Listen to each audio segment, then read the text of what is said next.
And here we go, episode 80 of the Baschamania podcast. And today, my buddy Jordan Burroughs is back on the show. Over the weekend, Jordan tweeted out asking who everybody thought was the most marketable college wrestler.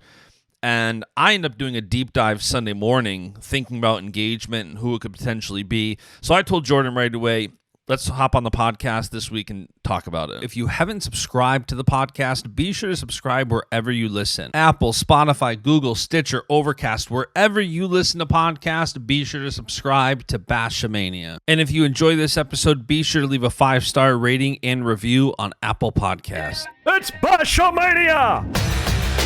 Let me tell you something, brother. He gave us everything he had in him tonight. What you gonna do when Baschamania runs wild on you? Oh, it's gonna be a good one. And business just picked up here on the podcast. Oh, yeah. All right, and after that long off-the-air prelude, we're rolling. And, you know, I guess we'll start with, we were just talking about Philly. And before we talk marketing, which is primarily the focus, you did recently announce that you're going to head over to the RTC in Pennsylvania. What led to that? Yeah, you know, it was the quarantine, really. I wanted to make a decision on where my career was going to progress as this year began. But I thought it would be more imperative for me to stay focused on the task at hand, which was making another Olympic team, as opposed to getting too far ahead and what my decision would be. So going into the Pan Am Championships in March, I'm like, okay, we got this tournament to prepare for the trials in a few weeks, make the team, win another gold, reevaluate afterwards. Yeah. But with everything canceled or postponed, we really started to just settle into this place where we were thinking more about the future with all this excess time on our hands. Yeah. Lauren and I were kind of thinking, okay, well, what do we want to do? What do we desire? How do we want our lives to be? Every cycle we reevaluate. We did the same thing in 2016, and then we were going to do it again here in 2020, but we got to do it a little sooner with the quarantine. So after wrestling at the Pan Am Championships, I felt good. Like, I was strong. My weight cut was good. I was focused. I felt the desire to still compete and still train and learn. And knowing that the Olympics were only a couple months away, I'm like, man, I really couldn't see myself stepping away from the sport entirely at this point.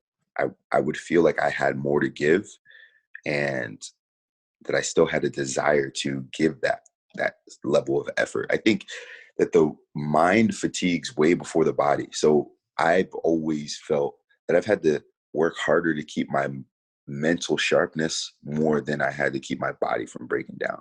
Yep. Like, I still feel physically fine. I got some little aches and pains, but that's just part of being in a sport for such a long period of time. So I didn't see myself stepping away. So we wanted to make a decision to continue to wrestle, but in a place where we could really have a multifaceted lifestyle. Yep. So we're like, if we're going to do this and you are going to dedicate more time to training for another cycle, then we're going to have to be in a place where everyone's happy and we're not just focused fully on, you know, the training environment. And luckily for us, Penn has a great training environment now. Yep. So 4 years ago, it didn't make sense. Now, you know, with the depth that they have, McFadden and McKenna, and Mark Hall and Honus, Lezak, all these guys, Slay coaching them. It's a great place. I grew up 20 miles from Philly. I love the city of Philadelphia. It's a second home to me. And I want to continue to wrestle, but I want to just be at the crib. I want to start to prepare for my transition out of wrestling. So I'm not just standing there with my hands out like, okay, guys, what do I do now? Focus so long on wrestling. I have no other ideas what my other passions are. So I think it'll help me kind of prep myself for pursuits outside of wrestling, or at least outside of competing once that time is here. And I feel like for you, I know you like being a part of building stuff, and you talk about the depth at the Penn RTC. A lot of that is recently. All of a sudden, there's this explosion where Slay is really bringing in the top guys. And I feel like it's a cool thing for you to be a part of building that. Like, they had a lot of firepower and bring guys like McKenna and Mark Hall. Then you announce you're coming. It's like, wow, they could be one of the top RTCs like that. Did that factor in, like thinking about being able to help build something? Because I know you always talk about legacy and creating Yeah, something where you want to change, you want to do more. Did that help it too, the decision? for sure. The decision was still a difficult one, but I felt convicted by my decision. I Yep. felt at peace with the decision because the hardest part was just conveying that to the coaching staff here, to Mark Yep. Manning and Brian Snyder, saying, "Hey, listen, I love you guys, and I'm so thankful for our relationship. I do plan to continue to wrestle, but it just won't be here at Nebraska." Yep. And so they were much more gracious in that process than I may have expected. But the plan was always for me to leave. Yep. They knew that I wasn't tied here for life. They just didn't realize that I would decide to continue to wrestle for a little while longer. And so it works out, man. I think that Penn's built something great there, and alongside Drexel and just the ecosystem in the tri-state area, the wrestling is so strong, Yeah. and it gives me the ability to compete in front of my family and the people that have grown to know me and really watch me grow. I get to start back in the place, or go back to the place Yeah, where it all that's pretty started cool. for me. So that's a beautiful thing, because like I've always been a representative of Nebraska for all this time, and an adopted son of the state of Nebraska, but it's still not really home.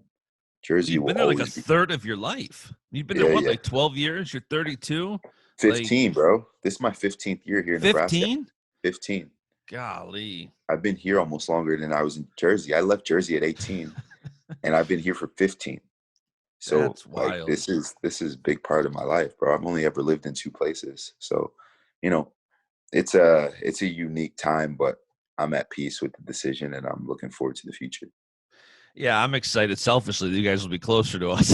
I was Yeah, like, how far is, what were we, like 4 hours, 4 or yeah, 5 about hours? 4 hours, 4 or 5 hours. It's not You gotta bad at come all. and get some seafood. Come up to the new crib.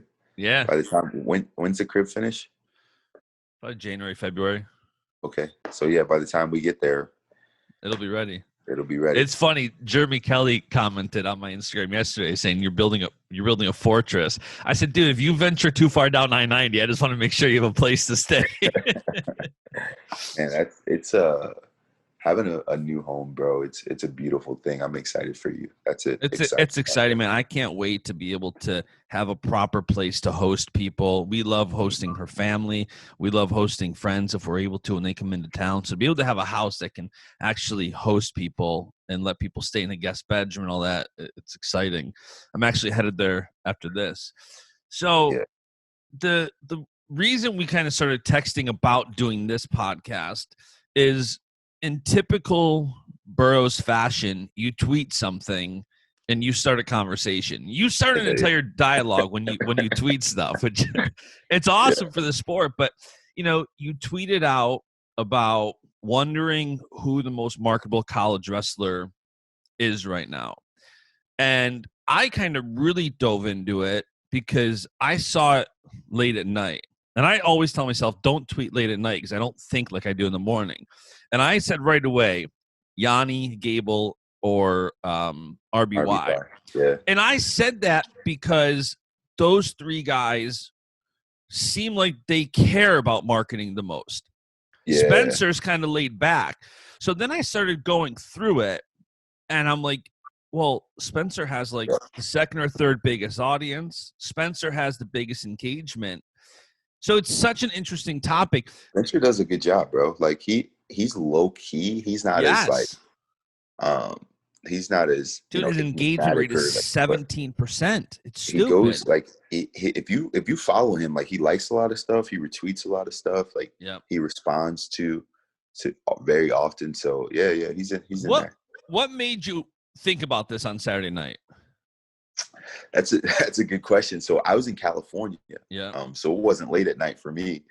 But I'm thinking, because at some point my dream has always been to start my own brand. Yeah. I've always wanted to start my own apparel brand, and I'm looking at it. We won't mention it offline or on the air, but there is that one website that we got to get live soon. That's like 5 years old, but doesn't exist.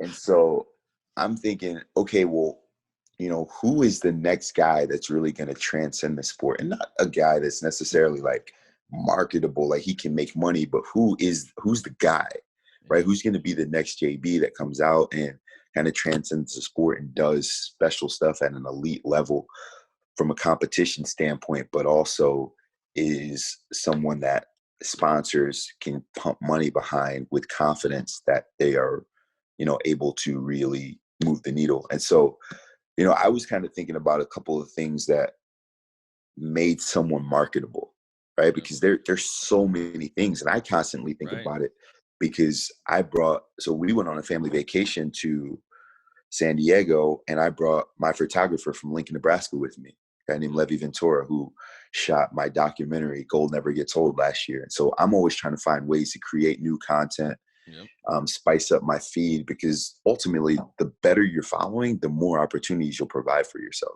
Right. And so that's something that I've kind of dialed in on. So I started to think, okay, well, what does it even take to build your brand? Like, what's that look like? Particularly for me, like, as I've been in it for a long time, you don't really see the significant bumps in terms of numbers unless you do something incredible. So like around competition time, world championships, Olympic games, if you do like a large marketing campaign for a company, or if you have a video that just so happens to go viral, it's just very, very hard to do. So I'm thinking about the next guy in line to kind of be one of those dudes.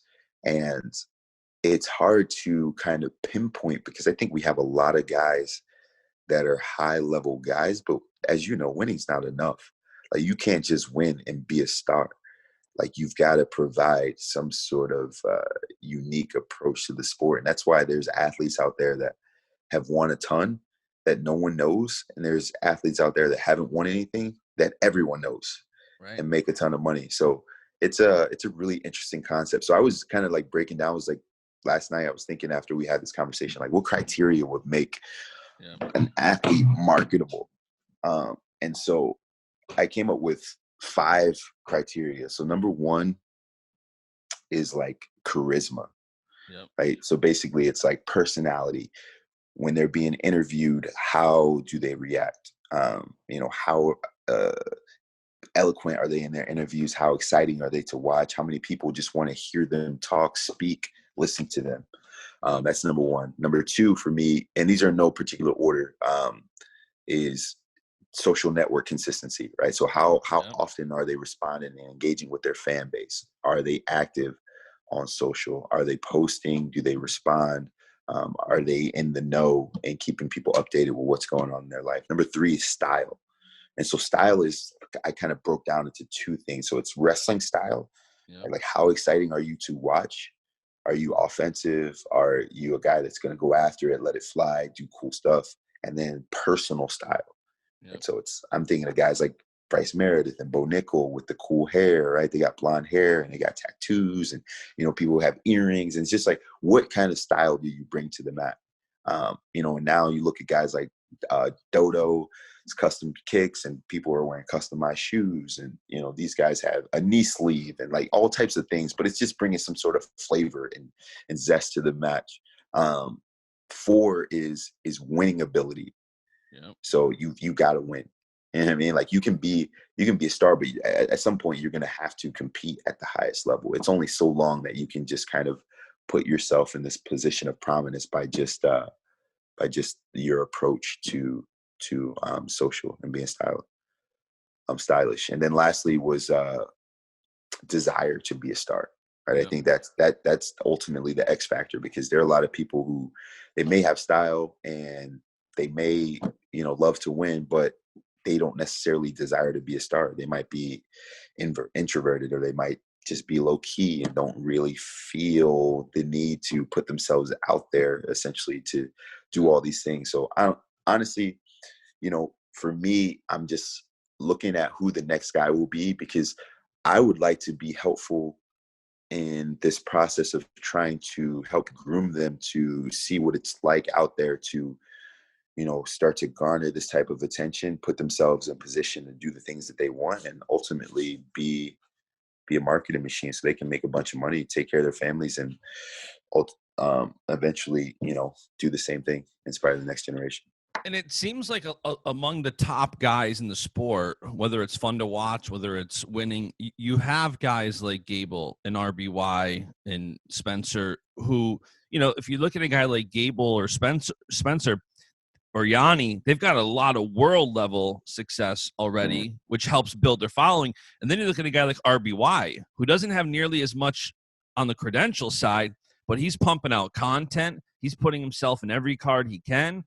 He wants to put up points. He's that when you're talking about style on and off the map, he's one guy I think about. Like, he's trying. He's got that swag and charisma and personality.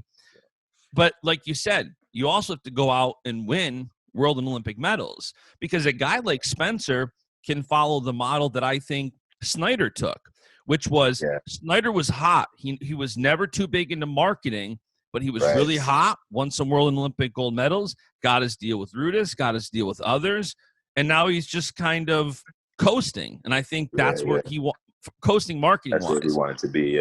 And that's exactly what his aspiration was. And I can see a guy like Spencer Lee, or a more like, it seems like a lot of the Iowa guys want that model, but it looks like a lot of guys, a couple things too.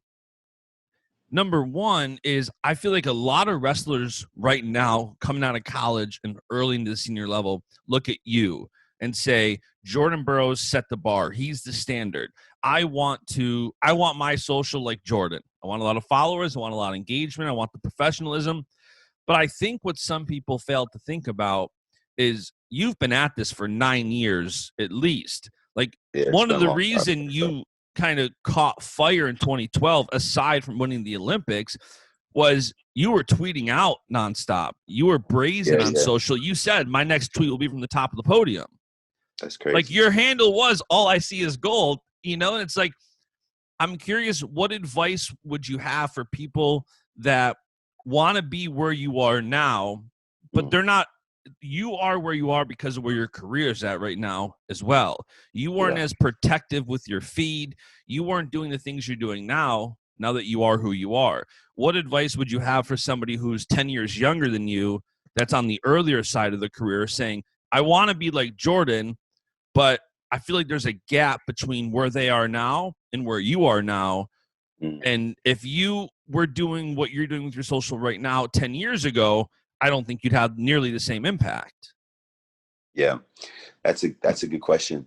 You know what? My piece of advice would be to be yourself, amplify what you project, but it's got to be, or at least from my estimation, like, I always wanted to be authentic, right? There's certain people that it's a show, right? It's a show. So if that's what you want to project, that's fine, right? Just make sure that you don't lose the true essence of who you are in that projection.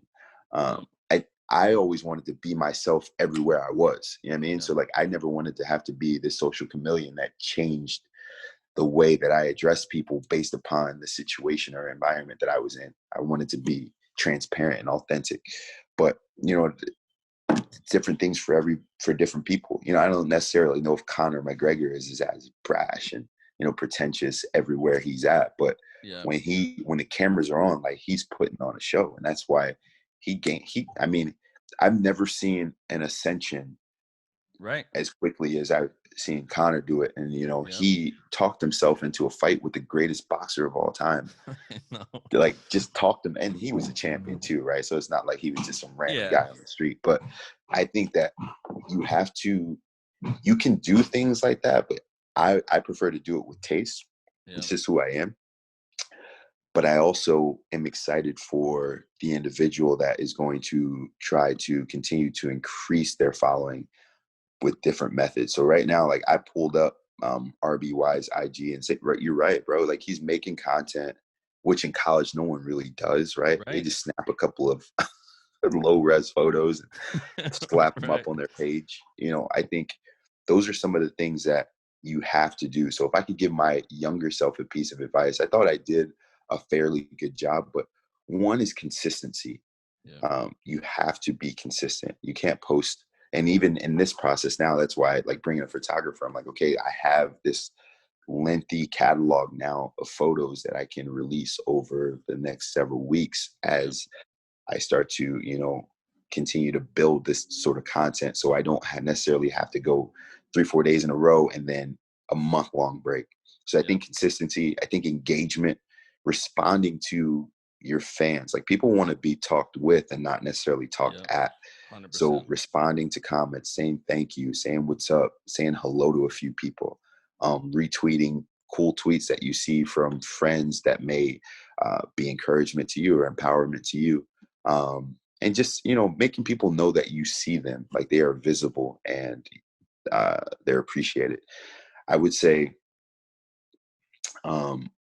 if you feel like stylistically you are cool, then I'd say that pop culture is a very important part of what we do. So if we're really going to transcend, you have to continue to pump things in which you feel like you're good at, because people want to know who you are and how they can connect with you. But then also on the opposite side is they want to know that you're such an amazing athlete that you are capable of doing things that they can't do, and that you're a hero, because that's when they like stand like mystified and like, oh, like, man, look at what, RBY is able to do. Look at how many pull-ups Nick Sirianni can do. Look how, flexible Spencer Lee is, whatever the case is. But I think that kind of dwelling on all of those things, and it's unique, man. I'm trying to figure out which. I think Nick Sirianni might have like the most followers of any wrestler. Gable does. Does Gable? Gable's got 137,000, I think. Wow, that's right. Yeah, Nick Sirianni has 109. And Nick Sirianni hasn't posted since. He's got 5 posts in the last 14 months. Yeah, bro. One of them was with me, and it was like in March. Yeah. Or it was in February. His second post was in February. And he's got 109,000. Like, could you imagine if he was consistent? Right. With his posts, like how much more he would have. I don't know, bro. It's interesting. Yeah, Gable's got 137. Gable's larger than life, though, bro. He's a heavyweight. Yeah. He posts himself with Brock Lesnar. He's obviously an amazing wrestler. And he's young. That's like the wild thing. It's like, imagine if he goes off and has more success in the world level and can emulate somewhat of a trail like you've had. His opportunities and options are going to be huge. And, I love what you said about being authentic and being you, because it does look different for everybody. Like Spencer Lee retweets a lot of Iowa stuff, and that's very authentic. He's 100% Iowa, and he retweets a lot of Iowa content. He's authentically him. He's not trying to retweet stuff that's just going to appease someone. He's retweeting stuff that's exciting to him, and it looks different for everybody. Everybody has to be authentic to them. And I think, the Penn State guys, I think, are going to, after watching David Taylor create a lot of content heading into the World Championships and winning, I think a lot of those guys are going to look up to him and say, hey, it's possible to create a lot of content and also win and not get distracted. It takes a lot of work, but it's possible. Yeah, that's what, and that's what it does, man. I was talking to Lauren about it yesterday, and she was like, you have to, there were a lot of things that I did that I didn't want to do. Like, let's put it that way. And with not social? With social, right? So, and just like being an ambassador, being a face of USA Wrestling, like sometimes you have to just dive in. Like, I'd rather try something and be awful at it than say no. Like, if it's going to get me visibility and it's going to put me in a position where people that don't know who I am start to recognize me, that's huge, bro. So like, there have been places where I've been a keynote speaker or hosted an award show, or, did an autograph signing, or did an interview, or, did some sort of event that I either didn't want to do, wasn't prepared for, or competent at, or, just was more of an annoyance than anything. But I took it on because I was like, this is a great opportunity for me. Yep. Like, and there are going to be a lot of times where if you really want to grow your brand, you're going to have to do stuff that is annoying and that's inconvenient and that are uncomfortable, but ultimately with the goal in mind of, I'm going to grow my brand, I'm going to continue to market myself. And I think right now my space is all about trying to, tap into demographics of people that don't really know who I am, right? So it's like, okay, if I got an interview request with Men's Health, although, I'm considered an athlete, a lot of people in this space, whether it's CrossFit or just health and nutrition, don't necessarily know who I am, Right. you know? And so I need to do this. Like, this is a Yeah. necessity. You can't just be like, nah, I'm good. I don't want to do that. I think that that's what a lot of these guys will figure out. And now they can't really market themselves and make money, but at some point they will be able to. And there's a lot of times where I get paid a ton of money to do something. And there's times where I do a ton of work for $0. Yeah. Um, and so it's one of those things, like you got to commit. Like, if you're going to go to this lifestyle, like it's more than just posting cool pictures and getting people to follow you. Like, you got to do some grimy stuff to get in there too. And I can't remember if Lauren was telling me when she was on the podcast or if it was offline, but it takes constant, like, you guys have that inner circle where I know you go to her and say, hey, like, I wrote this out. What do you think of it? Or it's, you know, I know she told me a story where I think there was a piece of fitness equipment that she wanted that you guys could have got for free if you posted about it. And you're like, no, I don't think I want to, you know, and like, it's a constant discernment of, is this worth it? Is this not? I need to do this. I don't have to do this. It's a constant evaluation. And I'm sure you don't just look at others and say, well, you know, Kyle Snyder did this or Kyle Snyder didn't do that. Like, you're in a unique place because you're the bar right now. Sure. Nobody in wrestling has accomplished more than you from a social and brand standpoint. Do you ever feel that pressure? Like, what I do, others are going to emulate because I'm the guy with the most followers. I'm the guy with the most deals. Yeah, you know, I try to be an inspiration for those guys. I think that has always been my goal. I wanted to set the bar, and then I wanted to elevate the bar, because even now I'm still trying to figure out ways in which to continue to elevate the things that I do and my ability to do it at a high level. I think now I've gotten to a place where I am able to choose what I want to do. Right. So it's less so, okay, here's $100,000 to represent our brand. And I'm like, all right, where do I sign? More so now it's like, okay, well, does this align with who I am? Does this have continuity with the way that I've portrayed myself over the last decade? Does this make sense? Do I want to do this? Do I even appreciate or enjoy this product? Like, does this make sense for me? And I think when you're young, a lot of times you're like, you'll do whatever for a check. You know what I mean? It's like, okay, if I'm getting money, I'm going to do it. I'll sign with this company. I'll promote this product. I'll go do this wrestling camp with people I don't love. Like you'll do anything for bread. But I think that now when you put yourself in a position to say no, which it's taken a long time, it's a beautiful thing, bro. Just to have the ability to have that discernment. But I think that, yeah, man, it's the process is much different now for me, but it's a long, tedious process of becoming this individual. And there's some people who get opportunities fresh out. Like, remember that year when, you know, it was David Taylor and Jordan Oliver. Remember when they got those Adidas, like J.O. had like the red combat speeds with his initials on them, and then David had the yellow ringer combat speed colorway. And those guys were extremely marketable, and they hadn't really won yet, or at least not internationally. And it took David, you know, multiple years. J.O. still trying to get there. But those guys were marketing machines right away, and they were people that were popular, and they were so different, right?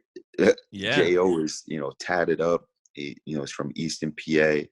He is a very interesting cat. And then you got David, who is a very clean cut, you know, kind of like all-American, you know, and that's kind of what he pushes, and that's what people cling to.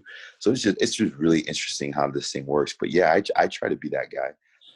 Ideally, if I can, you know, I hope that I'm the first that can introduce kind of ways in which we can do things differently. I will always try to be that guy, but, you know, some people have things that I don't have, like, you know, Snyder, for example, his angle has always been, wants to be really strong, lifts a ton of weight, right? And so that's why he was able to get something from Rogue. You know, that's a space that I've never really tapped into, because I don't lift the way he lifts. I don't project, you know, my strength and power the way he does. And that's why he was able to get something like that. So I think you have to you have to cling to what you love and what you like to do. And then you go after those things. So when I got a new agent in 2018, and the first thing he asked me was, what do you like? He was like, just go around your house and just look at all the products that you use. Go in your pantry, look at what you eat, look in your fridge, look at what you guys are drinking, go up to your closet, look at the clothes and the shoes in there, which are obviously ASICs, but what kind of car do you drive? What kind of tires are on your car? I mean, like, what type of lotion do you use? Deodorant, like cologne, like all these things. And you just make this list. And then basically they create a pitch deck and they go after all things that you essentially would buy on your own. So it's like, okay, you already buy these things. So would you use them if they were free, or would you use them if someone paid you for them? And they're like, absolutely. Yeah. So I think you have to angle it with stuff that you actually want, and that makes it more authentic, and it's a much easier process. Yeah, totally. And I think speaking to the effect of, basically using product, like I tell a lot of people that, where I've got a nice brand partnership with Traeger, where I've been able to get a bunch of guys. Well, Traeger's big, bro. I see Traeger like everywhere. Yeah, they're exploding. Now, I never noticed it until you started using it, but I see meat on my feed every single day. Yeah, that's by design. And I'll tell you, like, it's extremely easy, and Traeger's a great brand partner. And what they love is when they see someone grilling, right? Every day, constantly. You look at a Bo Nickel who loves meat, loves cooking, and he's showing it. That's a no-brainer for a company like Traeger. Like, look, you're already grilling. Just, will you grill on our grills?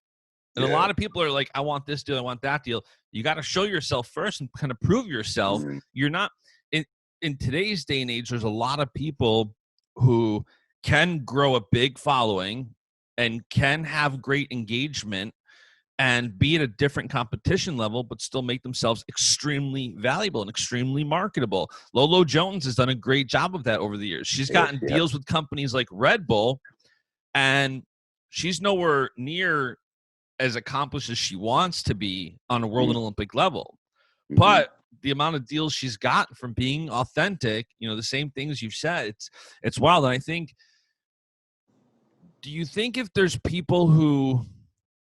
younger wrestlers looking at where you are now, emulating you, would you tell them to emulate you now, or emulate you when you were in the place where their career is at now? Like, you have a lot of kids where if this name, image, and likeness thing bill goes into effect next year, you're going to have a lot of college kids looking for a paycheck, and all of a sudden they got to become a lot more professional, a lot quicker than most college athletes over the last 10, 20 years. Yeah, definitely now, because you're right, bro. You're going to have to start to learn how to engage with companies, and whatever that looks like for you, right? Whether, I don't necessarily know if they will have the ability. The scary thing here is you can't really get representation. So I feel like there are going to be a lot of kids that are going to get exploited because they have followings, but they don't really know how to read a contract, or they don't know what their personal worth may be. So they're going to be taking anything that they get offered just for in kind, right? Just for free product. But I think that I really agree with you in the point that you have to prove to brands that you are a good partner. And a lot of people that I've dealt with, at least from corporations and sponsors, it has been they've looked at my page. They go way back, right? And they look at what deals you've done with brands, what the engagement was.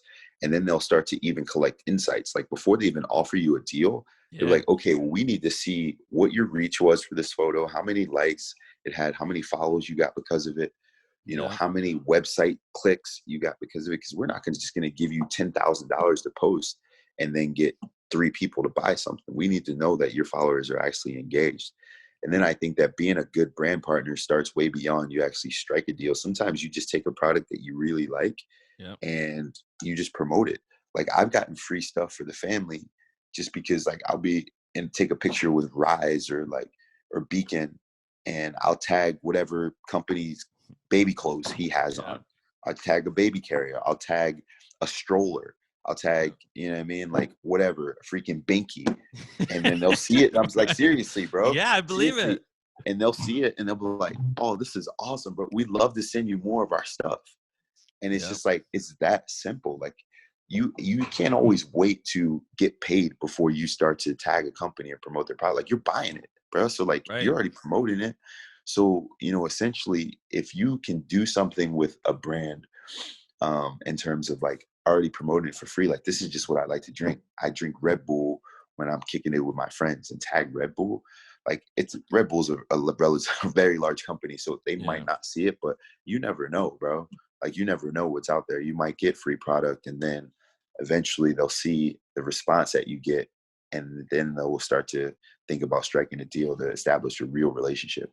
Yeah, and I think you've done a great job of that, because people do look at your feed and they see authenticity. And it's not to say it's not a straight ad sometimes. You've just been very good at telling the brand, I want to do this so it's authentic. If I'm doing a Calvin Klein Eternity Cologne ad, I want it to be something in line with what I would normally post with my family. And I think a lot of people, especially in the wrestling world, are afraid that it's going to look like, you see some of these sponsored posts that are just so bad. And I don't think a lot of people understand, you have the ability to control that. You have the ability to, maybe not early on. You're not Jordan Burroughs in 2020 with your demands, but even early on, you don't have to say yes to a company that you don't want to do it. If you don't want to post about a mattress, don't take their offer. If you're young and you can get that opportunity, I always tell people, mattress. Especially you mad. I'm getting so many offers for free mattresses, bro. I'm literally giving away mattresses. Like, yo, what you need a bed, bro? But it's like, if you're young and you haven't done that many deals, I always tell people, take it, because you can, if it's not too staged, use that as your platform to prove to other brands, hey, Casper sent this dude a mattress and look at how great that post was. Use it to show yourself as an opportunity. You're not going to get how many brand deals did you have before you got like the good core deals you have now? It's like, it's a different world. You can't look at the end process of where you are now. You definitely have to look at that progression. I mean, in my head, I'm thinking of different deals you've done over the years and different promotions, and it's like, I know some of them, and I'd be like, heck no, I ain't doing that. Yeah, for sure. For sure. There are a bunch that I would be like, no way. Like, no way that I would do those things now. And, at the time, either they were financially incentivized, or maybe they did make sense at the time. But, I think now I'm just kind of like, I'm very reluctant to do things, especially because I know I don't have a ton of time left. Right. At that point, you're just like, whatever's going to get me seen and get me money, I'm in. But yeah, now I'm a little more selective. What do you think you've learned from all the social success you've had from a marketing and branding standpoint? You are that standard. What do you think you've learned throughout that process of achieving that? Yeah, I think it's a job, bro. I think more people have to start treating it like it's your brand is a part of what you do. It's going to help you elevate yourself, and ultimately, everyone wants to make money. Everyone desires to make money. So even if you don't want to be a star, I know you want to be financially successful. That's a given. And so you have to start to incorporate what your craft is, which most for all of us are wrestlers, but you've got to start to, combine that with your ability to market and brand yourself. Because even for me, like, for example, all my sponsors for the Olympic Games happen before the Olympics, right? We're done doing this a year in advance. So Ralph Lauren and Comcast and, and Bridgestone, like all these things, these are done in advance. Like, they don't wait until you win a gold and then all of a sudden pick you up. Right. Like, when I won the gold in London, I stepped off the podium. I had no sponsors, bro. I just had Asics and Cage Fighter at the time. So like, I didn't get a ton. It wasn't until the next Olympic Games in 2016, right after winning multiple world championships in between, that I had the ability to then go ahead and get some of these, large corporate sponsors. But it took some time. So I think you have to provide a sense of, you've got to provide something that sponsors find appealing, because they want to see how many followers do you have. They want to see what your engagement rate is like. They want to know how willing you are, because when you get to this level, they pretty much curate your content for you. Yeah. Like, now I'm like, like when I did that deal with Calvin Klein, they're like, okay, we need you to post on June 15th. It's got to have this caption. It's got to be this photo with this product. And it gets really intense. So I think that right now you have the ability to kind of have freedom in what you post. And there are a lot of guys who have done a great job, but I think you have to try to enjoy it, man. Like try to enjoy the process. One of the harder things for me is I'm not really like a picture guy. So I don't stop to take pictures. That's why it's more beneficial for me to bring a photographer with me, pay the extra money, but also still be able to enjoy the moment. Right? Because he makes my life look a lot cooler than it actually is. Right? You can't see Beacon and Orr crying in the background. You can't see, you know what I mean, how many waves that I fell off of, or whatever the case may be. But I think that I like to enjoy the moment, so I'm not going to stop it to capture the moment. I'd rather live it and enjoy it myself. So, it really is all about personal preference. But I think brand is important, marketing is important, and you have to realize that it's going to be influential, especially if you want to do this for a career. You have to have a following. It's important. Last thing here, and then I'll let you go. I know that a lot of people probably listening, whether it's a parent, whether it's a wrestler, whoever it is, a coach, I would say their biggest concern, or one of the biggest pushback that I hear, is it's a distraction, right? And we talked about this last year when you came on the podcast, not getting distracted by it. But we'll close with that idea that there's a lot of people, I think, who are afraid to elevate their brand because of how much work it takes to put into social media. You do have to get good content. You do have to write good captions, good photos. If you're a guy like RBY, he's having people help him make videos and do stuff. Mm-hmm. How have you been able to not get distracted by it? And what advice would you have for people so that they are encouraged to work on building their brand while not getting distracted? Yeah. From the goal of winning, world and Olympic medals. Yeah. I mean, I feel that. I think, coaches got to realize this is a different era, bro. It's just different. Like, you can't live in this prehistoric thought process where our approach is primitive. Like, we are already behind the eight ball. So everyone wants wrestling to be this popular mainstream sport, but no one wants to do the work to get to it. So, like, we can't be popular unless first our individuals, our athletes are popular. And so we have to have a few people that we pluck from the pool that are talented, that are charismatic, that are personable, that are stylish, and that are willing to go out there and kind of be the front runners for this. Because I had to put my nose to the grindstone and just do a lot of stuff to kind of get here where I am today. And so I think that it's necessary. As a distraction, I think it can be, but it's not, because anyone's promoting their brand. Like, the distractions are, the girls and, the just unnecessary stuff. Like, people were watching, fights and stupid stuff, right? Stuff that was wasting time. But I think that there are very few people that I've seen that have wasted their time on social, because social is a job for people. Like, we've met people that all they do is they're influencers. Yeah. And so, they have the ability to do that. And I don't know, I've never seen it as a distraction. Social media never deterred me from competing at my best or being at my best in preparation for an event. So, to each his own. I think there are certain levels of guidance that you can implement to make sure you're on point with it. But I think in terms of just being on social, there's a big difference between creating content and consuming content. Right. And a lot of people merge that. If you're putting out content, that doesn't mean you have to sit there and scroll through and see what people are talking about you, read every ranking, read every news article. That's my advice, is there's a big difference between creating content and engaging with your audience and consuming it. You don't have to go on Twitter and see what both political parties are saying about the election. Yep. And a lot of people, I feel like, group consuming content and creating content. Yeah, that's real. I think that is kind of the premise of why a lot of coaches are afraid, is because their guys are just on there. They're reading everything. You're reading, bro. For me, I had to eliminate some of that stuff, because it can become, I don't necessarily know if it becomes a distraction, but it can it bothers you, right? It nags at you, it eats at you for a little bit. So I think you have to, as you stated, there almost have to be this switch that you flip where it's, okay, I am going to be someone that inspires others and draws inspiration from others. Yeah. But I'm not necessarily just going to consume stuff for the sense of consuming.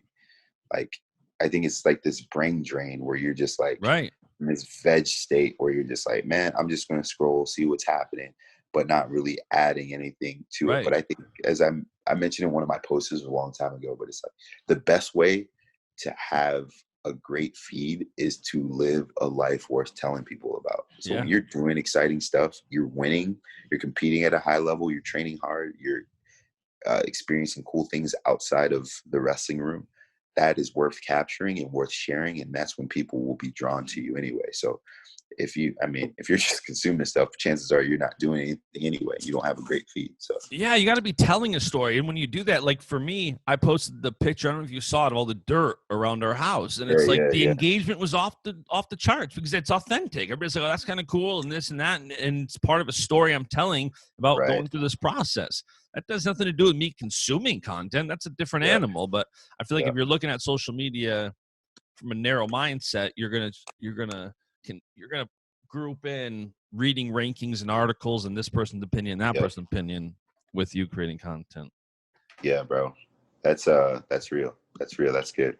I don't know, man. I think if you had to pick one, you still didn't answer the question. You sent me 3. You have to pick one. Well, I changed my mind and I added Spencer, so I'm in board with all 4. I think that it depends when that period in time comes. Let's say it's 2 years from now. For all 4 of those guys, RBY, Yanni, Gable, and Spencer, the next 2 years say a lot. Are one of those 4 going to win an Olympic gold? You know what I mean? Like, do one of them go above and beyond? I think right now it'd be very tough to say. If I had to make a decision right now, if I'm launching a company tomorrow and one of those 4 guys, those are my options, I'm probably going to look at what the product is and see who can relate to it the most. Okay. Who's the most authentic guy that would relate to this product the most? I think it's a great thing that if those are the 4 top cats and from a marketability standpoint, that's a great option pool. What's your product now? What's your business? Now take those 4. All 4 are great candidates. I think that's what would be my final. If you said, here's the product, I'd be able to tell you. It's hard not knowing a product. I think they all bring something totally different and authentic to the table.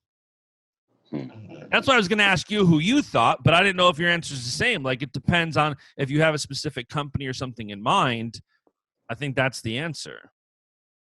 All right, so let's say you're going to do Baschamania co-host out of those 4 guys. Spencer doesn't like to talk too much. It depends on I would probably end up going with Yanni or RBY because when they've come on my podcast, all 4 of them have been on the podcast. Okay. When Yanni and RBY have come on, they've prolonged the conversation more.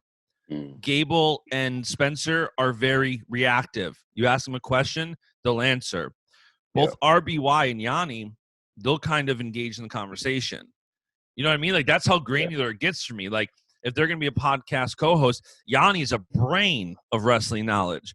That kid can tell you a Russian's middle name's mother, like anything.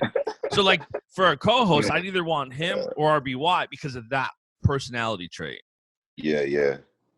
That's good, man. Yeah, it's hard, bro, because I see it from multiple perspectives. Number one, I want the guy that's going to win. Yeah. That's what I want. I'm all about, style's great. The ability to speak well is great. How you look and coolness and all that stuff. But I'm all about the winner. And it's hard here because there's not a clear-cut winner. I think, obviously, the 2 that I see being the most successful on an international stage are Yanni and Spencer. Yeah. Because they've both been, world champions. So has Gable. But I just think, I don't know if Gable desires to prolong his wrestling career because he just kind of looks like a guy that may venture out and do something to gain more notoriety. I think RBY is an incredible athlete, but he hasn't won yet. Yep. I'm be honest, Yeah. he hasn't won yet. And so I think for him, or at least from what I've seen, because he's lost to guys like Nick Sirianno's, I think is marketable as well. Yeah. He's one of those guys that I think can be extremely marketable. But, I think RBY kind of has to get himself atop the podium first before he can become a guy. Because at this point, it's hard to even say, will he ever be able to transcend and become this superior athlete? I know what he brings to the table. He's exciting to watch. But when, can he be an Olympic champion? Can he be a world champion? That's ultimately going to be the question. But that's the thing too, like with Gable. If Gable goes off and does something else, he's a guy I want my brand around, because if he goes to the NFL, if he goes to the WWE, and you can get him now, he's a guy you want to partner with. It's why it's so interesting based on what the product and business is. If the marketability is tied to the winning, I think Spencer or Yanni is the obvious number one. Yeah, they're because they've already had so much success. They are young, but. So do you have a clear-cut number one of those four? It's hard to say, man. Let's say we were starting the company we built the website for. We don't have to say what it is. But let's say you launch that tomorrow, and one of those four, could you pick one? Yeah, I would take Yanni. Yep. Because I don't know Spencer well. I think I respect and appreciate Spencer. I would love watching him compete. The same with all of those guys. But I think that I like Yanni because he is a very kind individual. Yep. And he can wrestle really well, and he loves to wrestle, knows a lot about the sport. And so I feel like you can market him by coming up with your own marketing plan for him. You know what I mean? So he might not necessarily do it, but I think if you have the right team of people around him, you can really help to elevate him and make him into a star. There are a lot of soft-spoken, quiet, popular athletes out there. So I think for him, I think he would need a team, because for a lot of people, it just doesn't come as natural, or they don't really desire to post and boast about themselves. So you would have to do it for them. So it's like, okay, well, let me create this plan that's generalized around you. Here, let me tell you why you're special. Let me tell people how good you are, where you're from, what you represent. He's got a great family. And so like, that's kind of why like I'm attracted to him. But I think I mean, they're all marketable, bro. I would love to have any of them, to be honest. I think you could market all of them really well. It'd be a lot of fun. I'd like to just try to create a plan for each of them, because I think they all have pretty unique angles that are different from each other.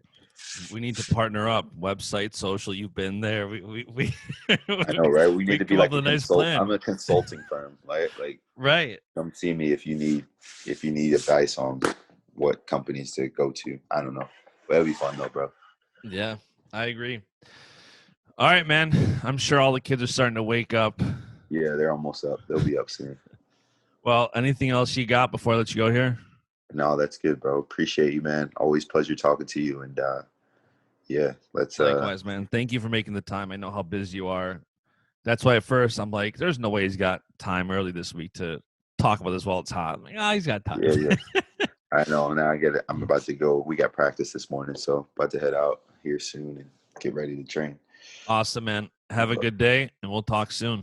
All right, bro. We'll see awesome, you, buddy. And that is it for today's episode. Thank you so much for tuning in. I hope you enjoyed this conversation as much as I did. If you did enjoy this episode of the podcast, be sure to leave a 5-star rating review on Apple Podcasts, and be sure to subscribe so you don't miss out on more episodes. For more wrestling content, be sure to follow Baschamania on Facebook, Twitter, and Instagram. And follow me. I'm at JBash on Instagram and at JustinJBash on Twitter. I'll be back with another episode shortly.